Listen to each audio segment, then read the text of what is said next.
வணக்கம் தாத்தா கிச்சன். இன்றைக்கி எங்கள் ஊரில் உள்ள ஒரு புகழ்பெற்ற கோயில் அரியநாச்சியம்மன் கோயிலுக்கு வந்திருக்கோம். என் பேரனுக்கு இன்றைக்கி இருமுடி கட்டி கோயிலுக்கு போகிறான். அதுக்காக எல்லோரும் இங்கே வந்திருக்கோம். ஆமாம், அதனால தான் முன்னாடி உள்ளுக்குள்ளே போய் எதுவும் எடுக்க முடியாது. அதனால் மேலே இந்த ஆட்சி எடுத்திருக்கேன். அதுக்கப்புறம் அம்மனை காமிக்கிறதையும் பார்த்துக்குங்க. இது 3வது தலைமுறை. ஃபஸ்ட்டு எங்கள் அப்பா போனார். எங்கள் அப்பா குருசாமி.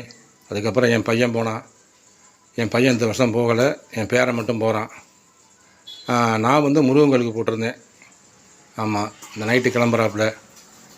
இந்த இருமுடி கட்டுறதையும் காமிக்கிறேன். இருமுடி இப்போ தான் அவனை தான் ஃபஸ்ட்டு கட்டுறாங்க, அதையும் காமிக்கிறேன். அதான் என் பேரன், பார்த்துக்குங்க.